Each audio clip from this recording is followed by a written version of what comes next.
обучение на фабрике предпринимательства я заработала 120 тысяч рублей. Таких финансовых показателей в свои 16 лет добилась челнинская школьница Рената Шагалиева. Девушка организовала производство ручных крафтовых открыток. Набор на сегодня подарила президенту. Прибыль соответственно 13 рублей 73 копейки и средняя маржинальность 61%. Одно дело словами сказать, второе дело еще реализовать. Свои бизнес-проекты президент сегодня представили молодые и амбициозные предприниматели республики. Елизавета Шаховцова наладила выпуск украшений для сценических костюмов. Дело тоже идет успешно. Это смотрится богато, дорого. Я танцевала сама, и я точно знаю, что нужно моим потенциальным клиентам. Рустам Минниханов порадовался, что в республике подрастают такие успешные бизнесмены.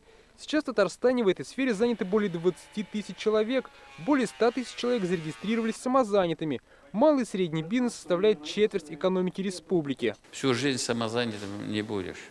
Ты должен расти. У тебя объем самозанятых там 2,5 миллиона, что ли, в год. Да.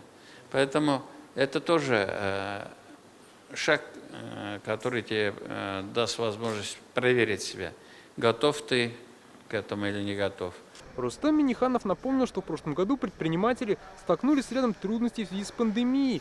Была оказана поддержка на федеральном и республиканском уровнях, микрозаймы, субсидии, поручительства, гранты. Кто сегодня успешен?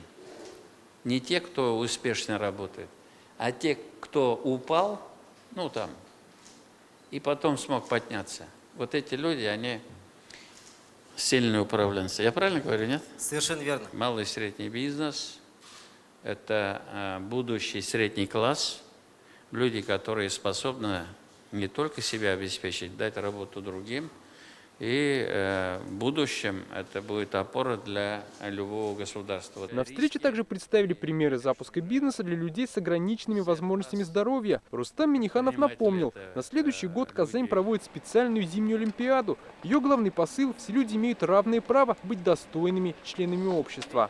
Чтобы им было удобно. Также Рустам Минниханов ознакомился с проектом «Работа у дома». Он направлен на трудоустройство граждан, которые по разным обстоятельствам не могут ездить на работу в промзону. Студенты, пенсионеры, молодые мамы. Как вы здесь? Нормально? Тоже мама, да? Сколько детей? Трое. Для этого проекта в Нижнекамске рядом с жилыми домами открывают производственные площадки. Президент положительно оценил и поддержал дальнейшее развитие проекта. Дмитрий Аринин, ТНВ, Нижнекамск. Закажи рекламу на ТНВ. Телефон в Казани 5 705 100.